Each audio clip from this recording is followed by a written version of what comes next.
A lot of this isn't going to make sense to you, and I'm sorry about that.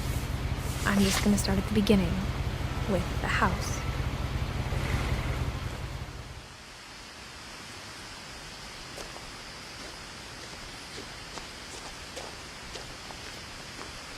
My brother Milton disappeared when I was 4. It was like the house just swallowed him up.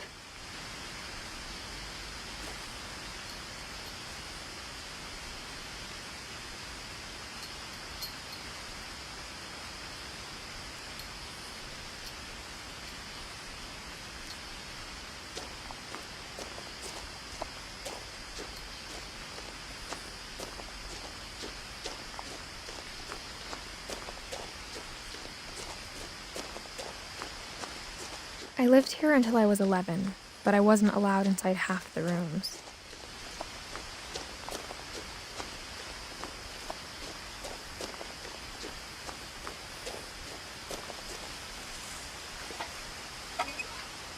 Inside the mailbox were bills from 7 years ago, marked urgent, open immediately.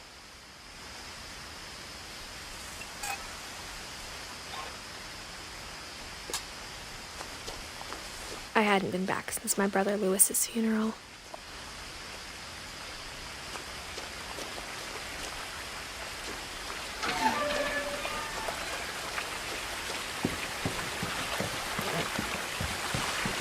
In her will, my mother left me a key, but didn't tell me what it unlocked.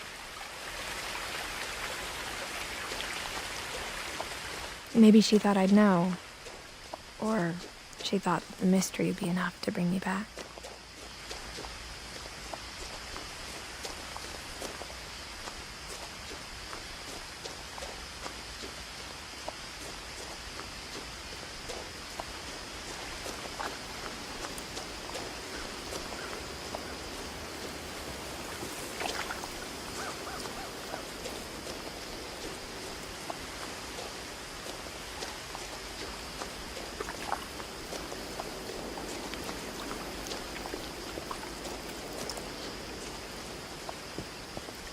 The truth is, even after I inherited the house, I never thought I'd come back to it. But now I had questions about my family that only the house knew the answers to.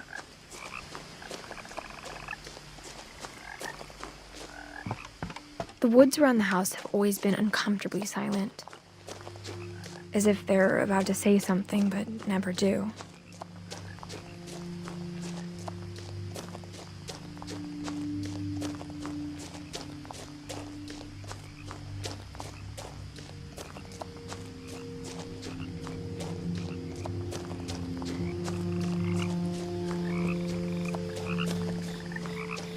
The house was exactly like I remembered it, the way I'd been dreaming about it.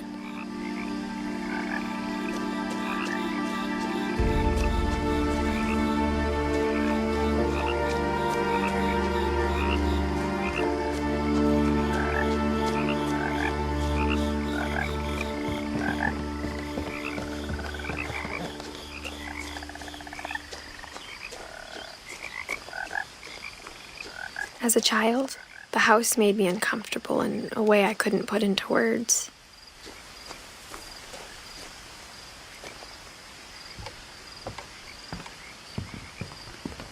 Now, as a 17-year-old, I knew exactly what those words were. I was afraid of the house.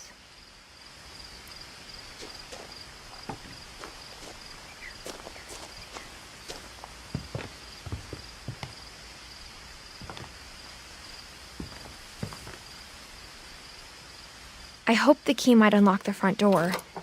It didn't.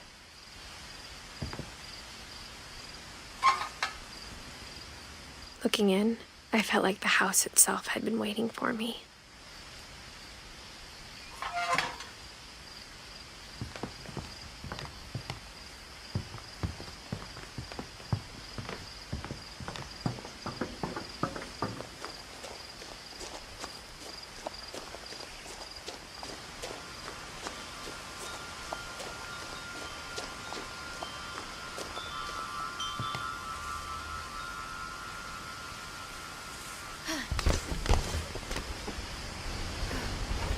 Crawling through the doggy door used to be a lot easier when I was 11.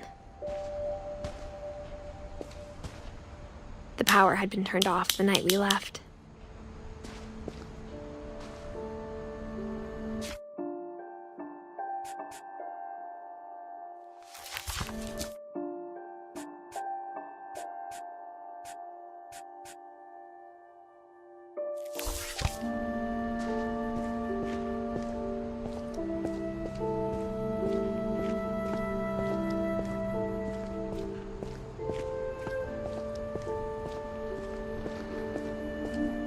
For the first time in years,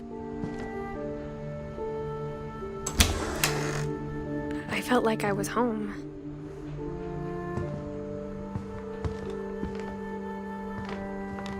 But instead of a family, there were just memories of one. Like how only one restaurant would deliver to our house, so we had Chinese a lot.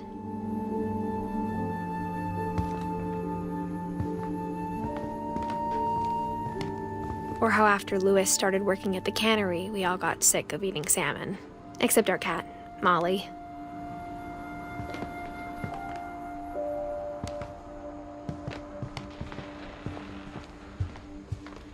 The table was still a wreck from the night we left.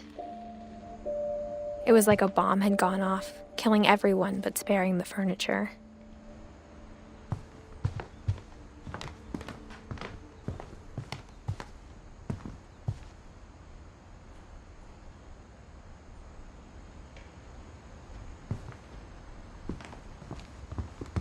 My mom was the only one of us who could imagine Great-Grandma Edie living in a nursing home.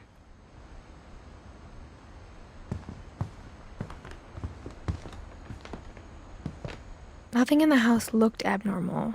There was just too much of it, like a smile with too many teeth. Even the fireplace had a story. Edie told me the bricks came from the original house, after it sank.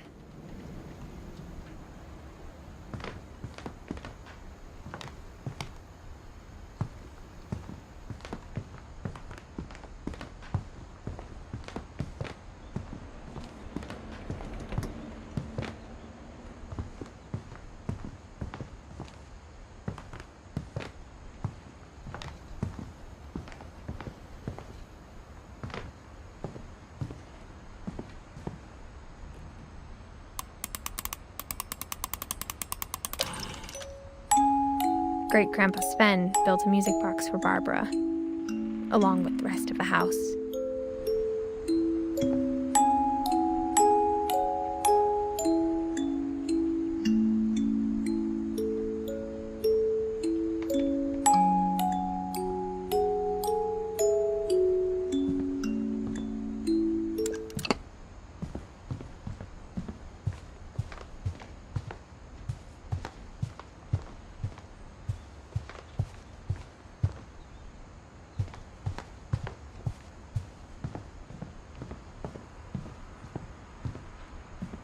My mom wasn't much of an optimist, but she never stopped believing that my brother Milton was alive.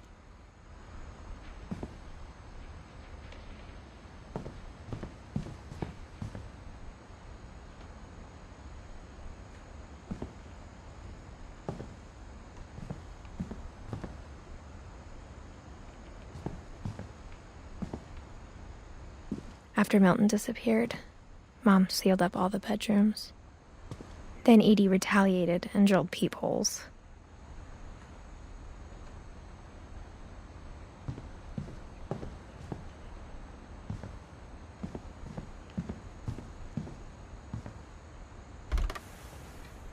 Molly always seemed like a girl I could imagine being friends with, if she hadn't died in 1947.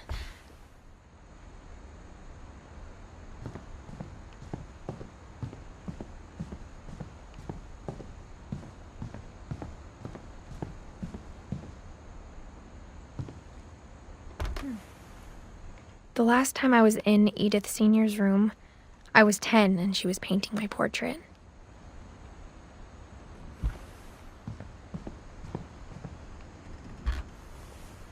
As a kid, I just assumed every house had peepholes and sealed rooms you weren't allowed inside of.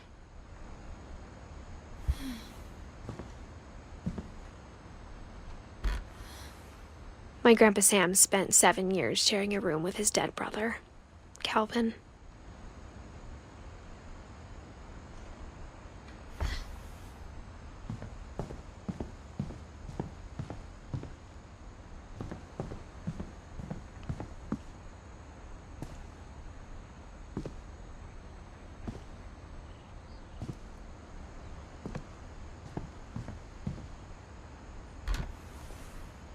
Edie told me once that every Finch who ever lived is buried somewhere in the library.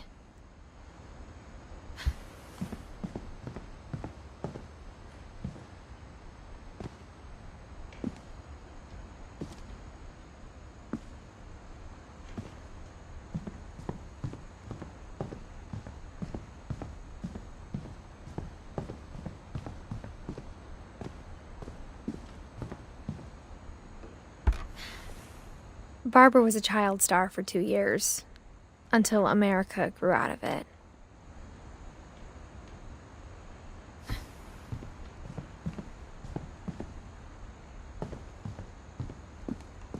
Mom must have locked the third-floor stairs on the night we left.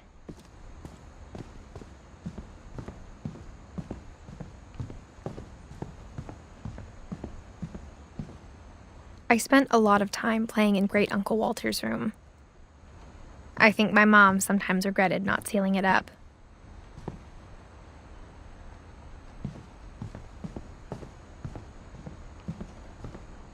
Lewis told me there were secret passages, but I never believed him.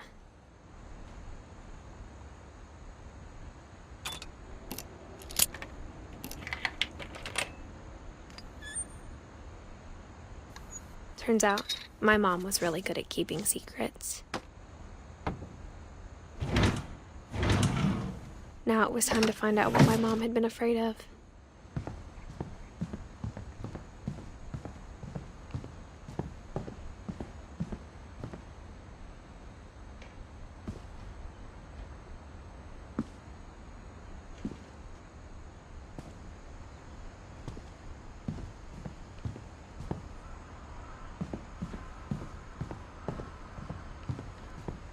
Mom always told me to stay out of the basement, so I wasn't too surprised when the key didn't fit.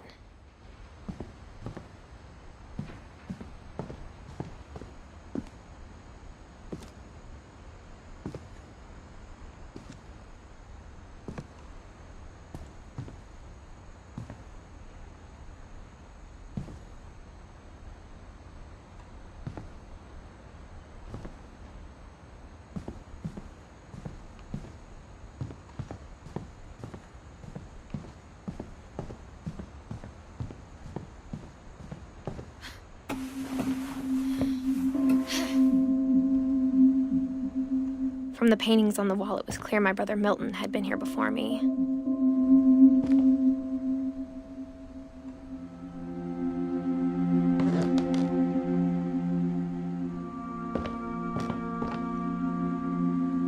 Reading this, maybe it sounds like I had a plan.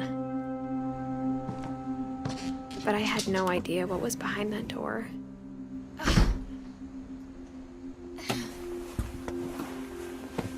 Just like I had no idea where all this was gonna lead. I grew up looking at Molly's room through the peephole.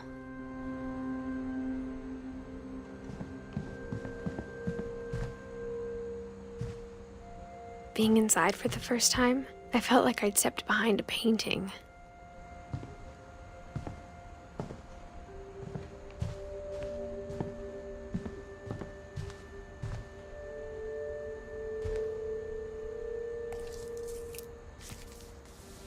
December 13th, 1947.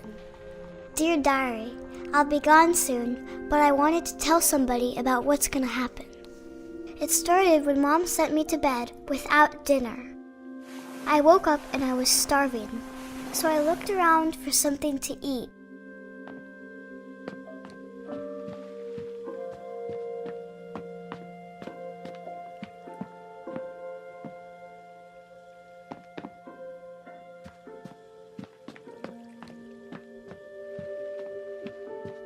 The gerbil food was dry, but I didn't mind it.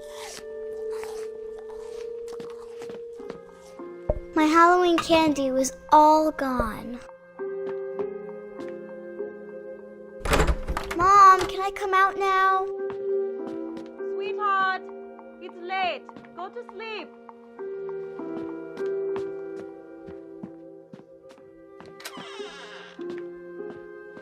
I kept eating and eating.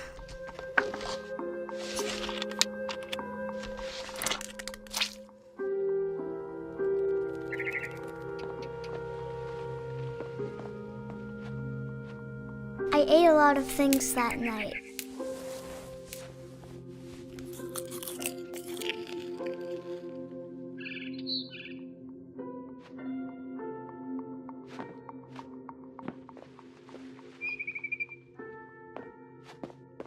Then I heard chirping outside my window.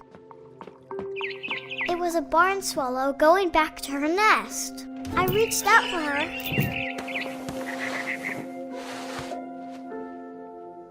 And suddenly, I was a cat.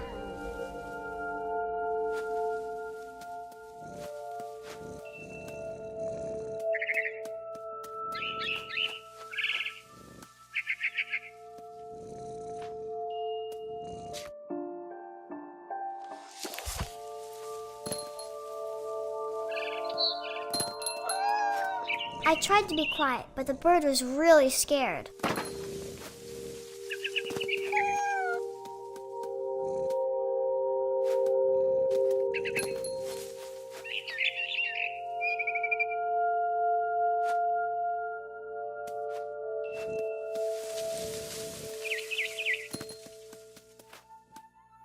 Mom and Dad didn't even look at me.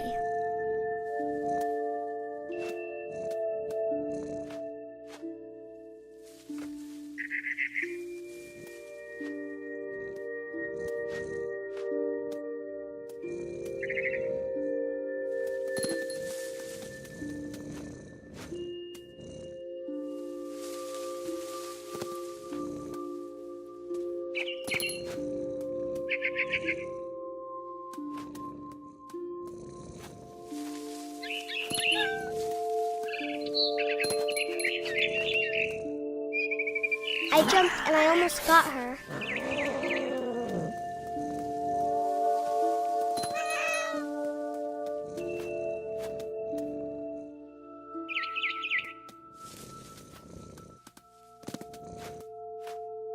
I could tell she was getting really tired. Now I was up in the big tree. I promised Dad I wouldn't climb it anymore. All I cared about was eating that mama bird.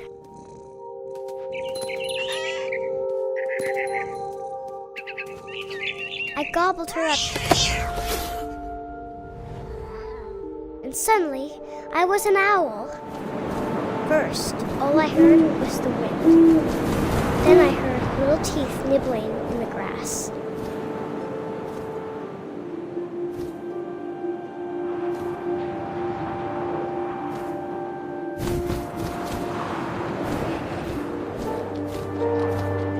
Rabbits.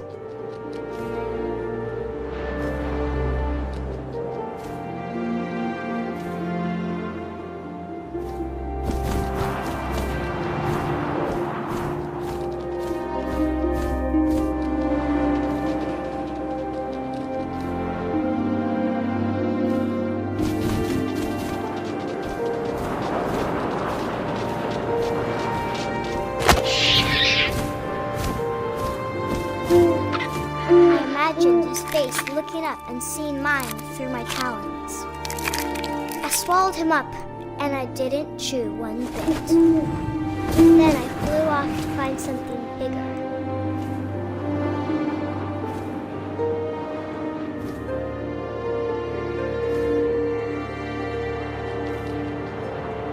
A mama rabbit.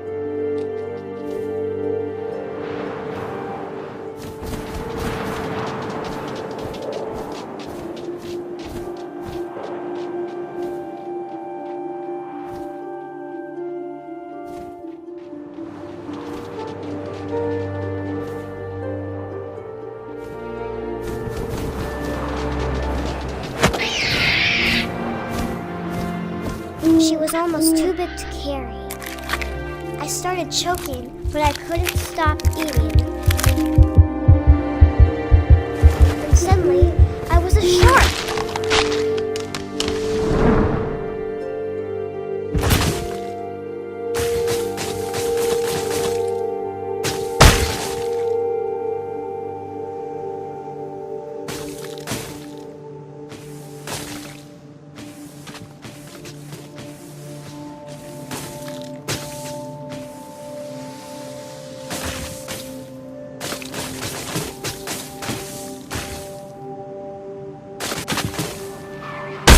I rolled off a cliff and into the ocean. Now, I was hungrier than ever.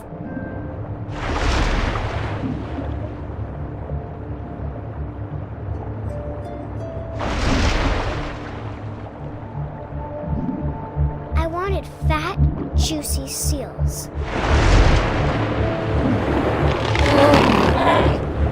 I tore off her flipper, and it tasted really good.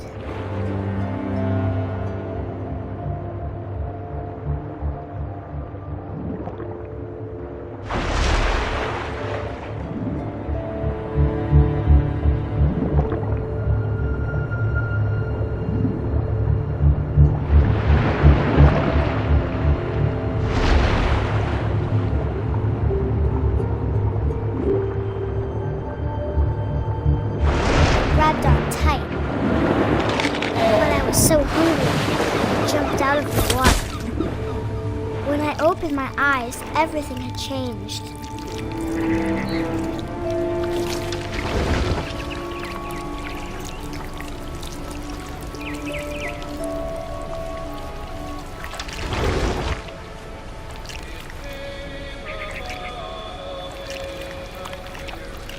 Now I was a monster, and I smelled people everywhere.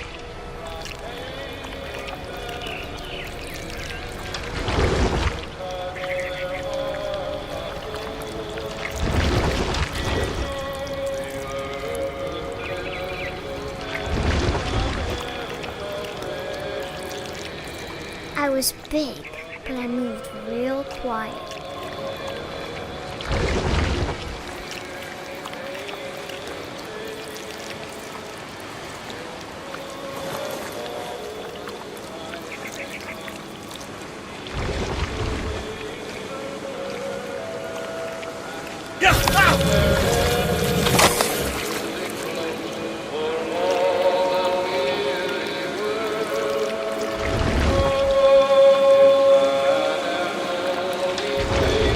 I wanted to stop, but also I didn't.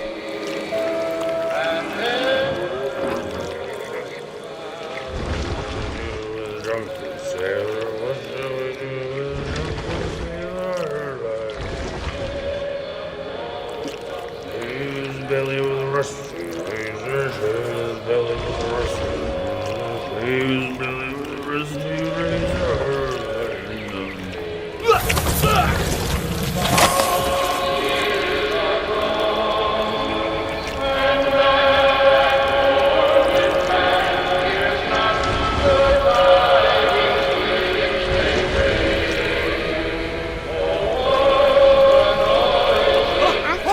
Passenger, I was still hungry, and across the water I smelled something new, something I had to have, so I swam towards it.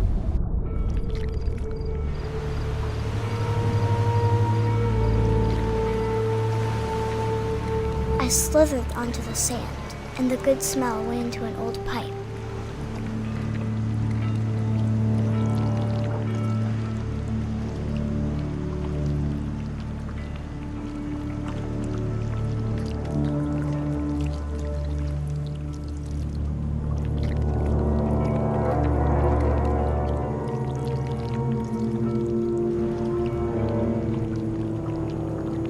I got closer and closer.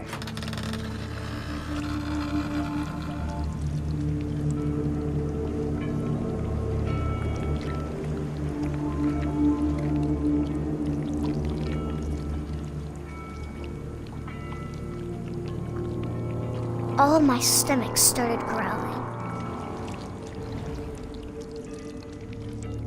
And suddenly, I was me again. I held my breath for a long time, but I couldn't hear anything. I think it's waiting for me to fall asleep.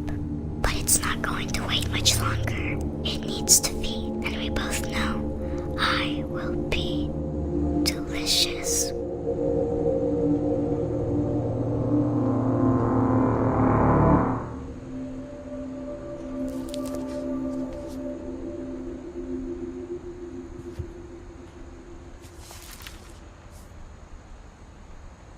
I'm not sure if I believed all of that, but I'm sure Edie would have.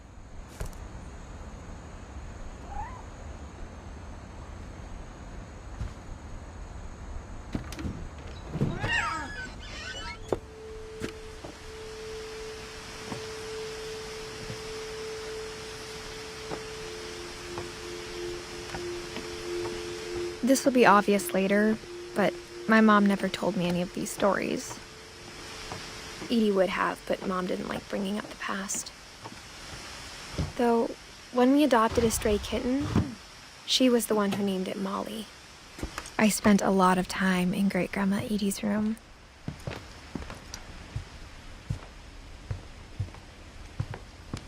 One summer, they evacuated the island, but Edie refused to go. For a few weeks, she was a celebrity. Edie gave a big interview about a mole man living under the Finch house. My mom was furious. I hadn't thought of myself as Edith Jr. for a long, long time. When Edie told people Sven was killed by a dragon, she could also have said he was building a dragon-shaped slide that collapsed. She could have, but she didn't. Even in her 90s, sometimes Edie seemed a lot younger than my mother. Edie knit me a new pair of gloves every year, just in time to replace the old ones. Louis died a week before we left, but Edie had already started to memorialize him.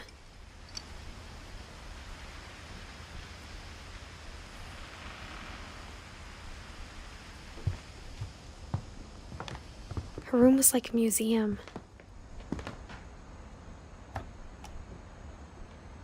For 500 years, the Finches have been famous throughout Norway for their fortune and misfortune.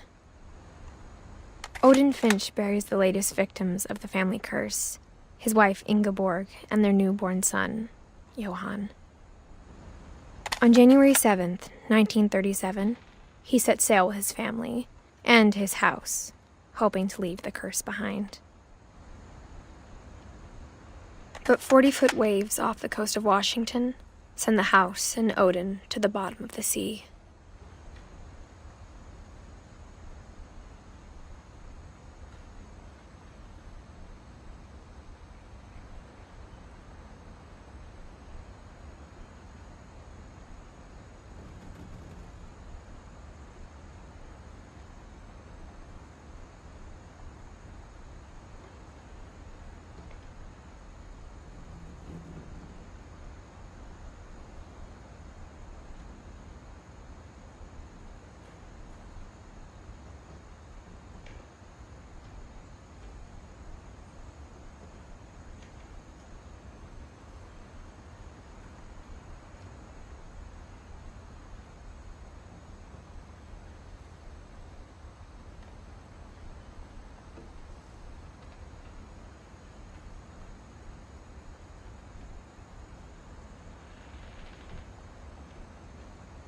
Odin's daughter Edie, with husband Sven and baby Molly, step ashore on their new home, Orcas Island.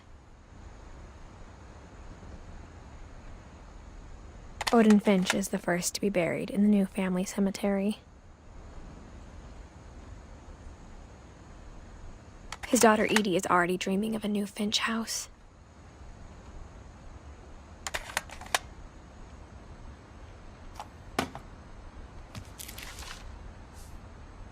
Whatever's wrong with this family, it goes back a long ways.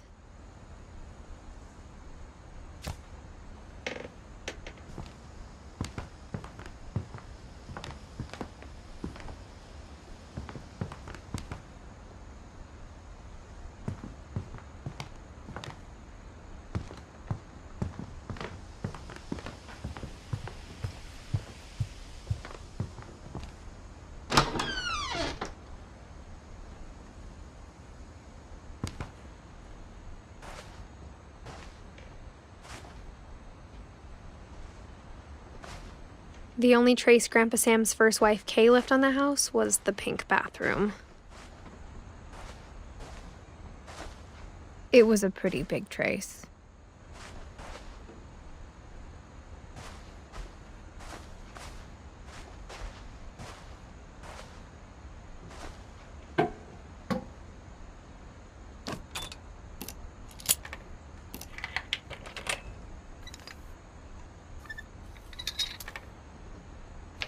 There's a secret in this bathroom.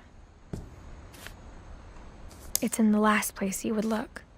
It isn't in the cupboard. It's hidden in this book.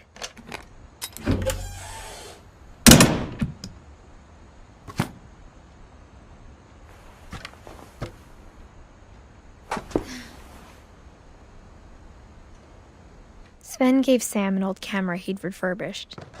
He never put it down.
I knew Grandpa Sam had a twin,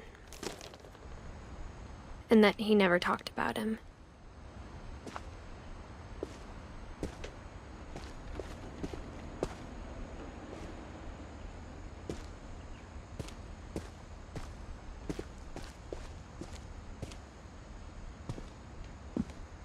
I guess my grandpa didn't like history any more than my mom did.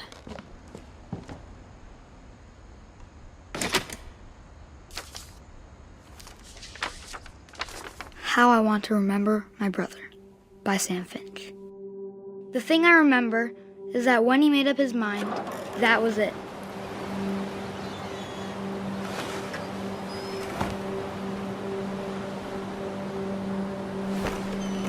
My brother said he'd die before he ate another mushroom, and he did.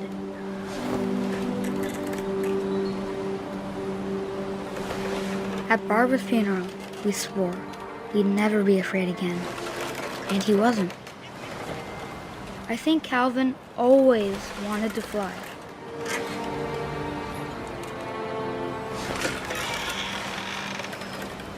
Sam! Calvin! Dinner's ready! Coming! But that day, he finally made up his mind to do it. I told him going around was impossible. Maybe if I hadn't said that. Calvin! I'm not gonna tell you again! Maybe if the wind hadn't picked up. Then maybe he'd still be here. But I doubt it. I think he'd already made up his mind. That's what I want to remember about my brother.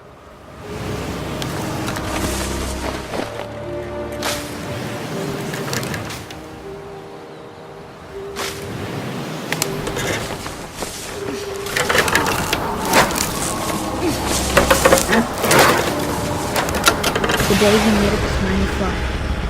And he did.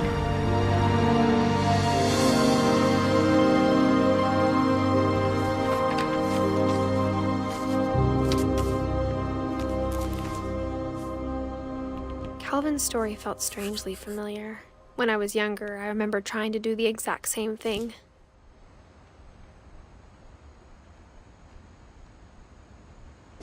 After the funeral, Edie roped off Calvin's half of the room.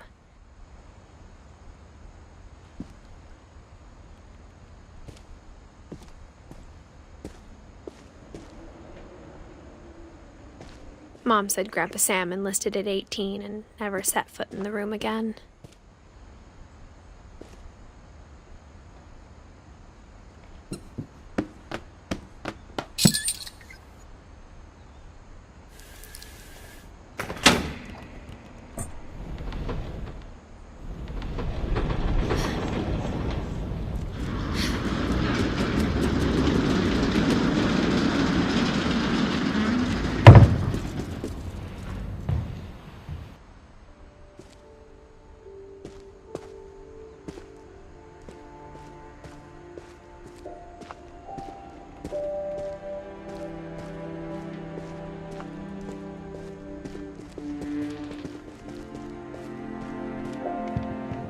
The passages were a pretty tight fit. They'd obviously been built for smaller hands and bellies.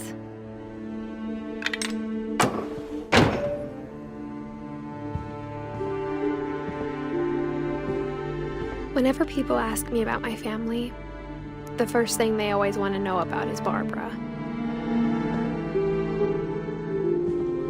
Edie's father, Odin, built the original house.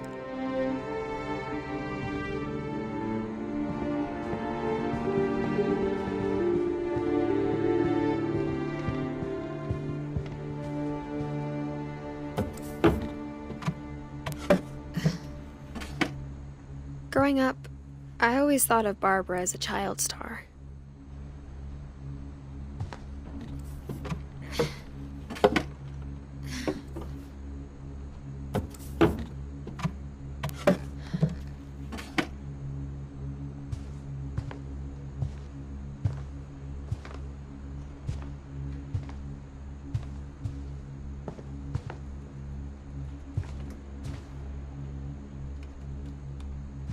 I never thought about how hard it must have been for her afterwards.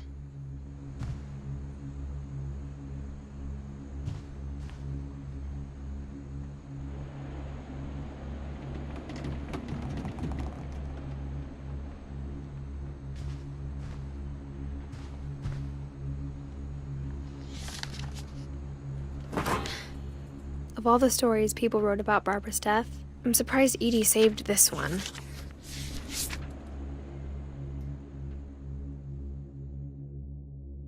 Old Jack here with another ghastly tale inspired by America's most unfortunate family. I'm calling it The Surprise Ending of Barbara Finch. As a child star, Barbara was famous for her scream. Now at 16, she was all washed up. A has-been. But in a lucky break, she'd been asked to perform her signature scream at a local convention for monster movie fans. It was just the boost her career needed. Unfortunately, her scream hadn't aged well. Getting better. I think you just need the right motivation. Her biggest fan and current boyfriend, Rick, was about to demonstrate when... Now that was a great scream. It was Barbara's father, Sven. He'd slipped into a table saw and had to be rushed to the emergency room. So Barbara got stuck babysitting her youngest brother, Walter. Her convention comeback was canceled. Okay, I'm hearing frustration, but I'm not hearing terror. What if I tried... A gang of hoodlums in Halloween masks have been terrorizing Orcas Island tonight. Police are urging residents to... That came from the basement. You're right! Also, I loved your delivery on that. Why is your basement door locked? Because my dad likes making puzzles and secret passages. There's a key hidden in the music box. The secret is to keep winding and winding until finally the key pops out. Thanks, babe. I'll be back in a sec. 20 minutes later, Rick hadn't returned. So Barbara went to look for him, right on cue. She reached for the music box.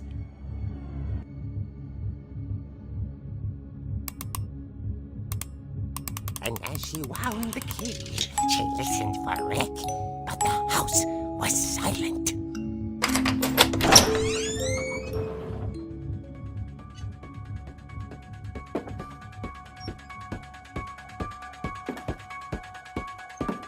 Rick? Are you okay? This isn't funny.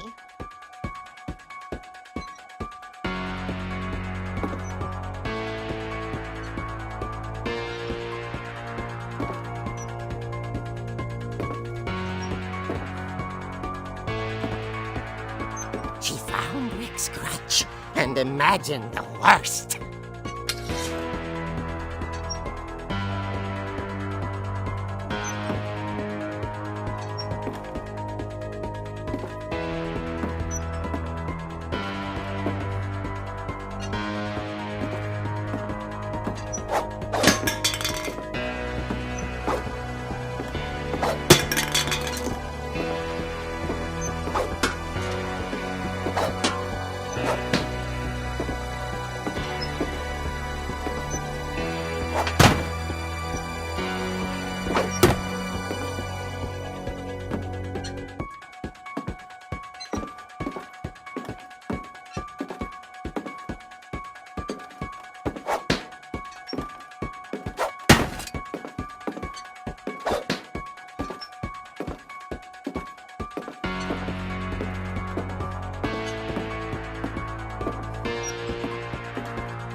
The gang's leader is the infamous Hookman killer, Dr. Carl Hamill, who impaled and then ate his family 10 years ago tonight.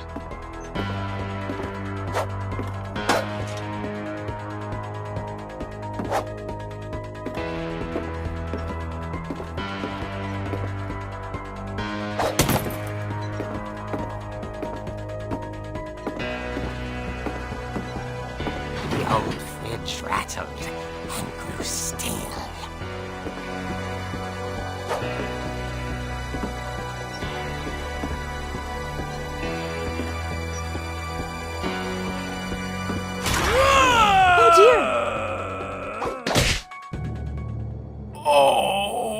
Rick?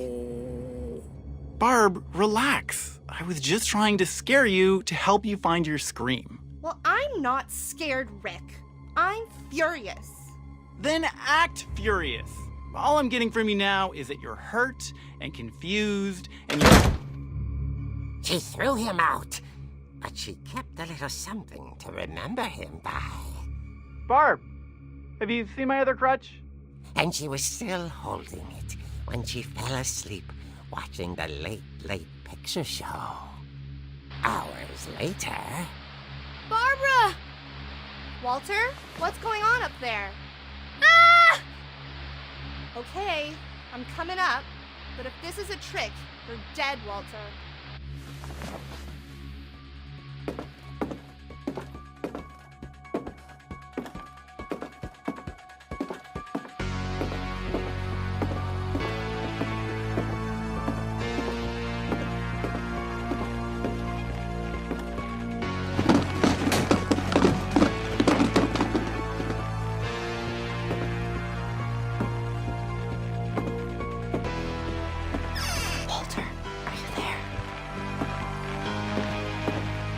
Walter had vanished, but his bedside radio was still on.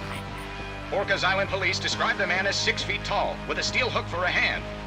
Residents are urged to lock all doors and windows and notify the police of any suspicious activity. Barbara turned, saw the hook man, and was speechless. He was quite smashing.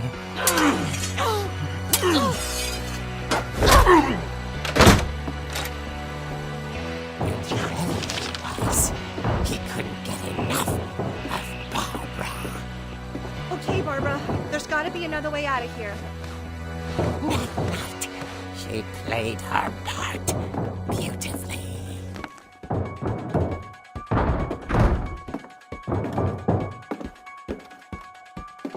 Molly's door hadn't been opened in years. The hinges grow.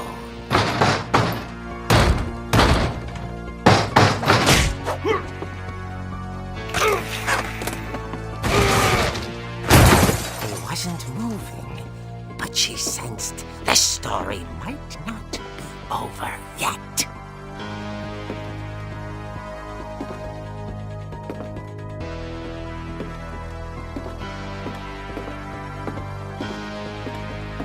The hookman had vanished.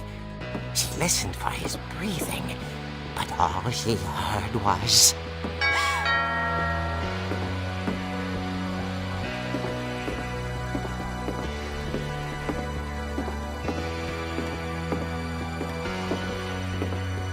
Someone at the door was dying to speak to young Barbara. At the door, she heard whispering. It was coming from inside the house.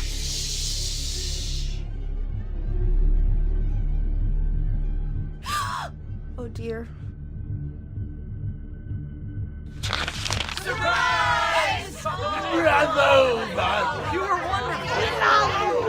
monsters had come to surprise her.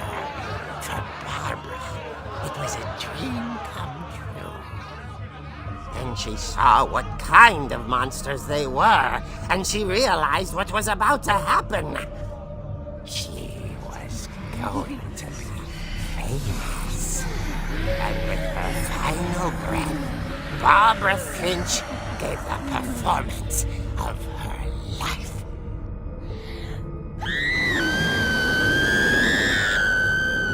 I wasn't there myself, but I hear Barbara was magnificent.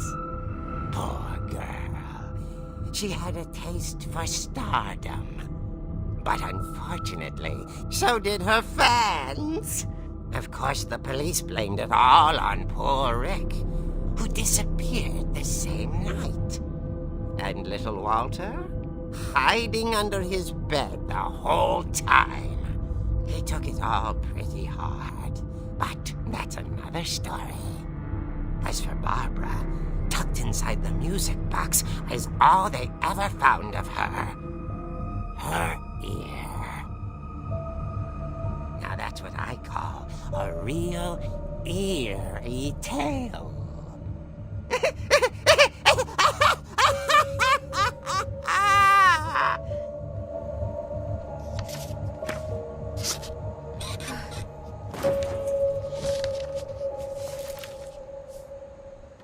Edie told me all Barbara wanted was to be remembered, as absurd as that comic was.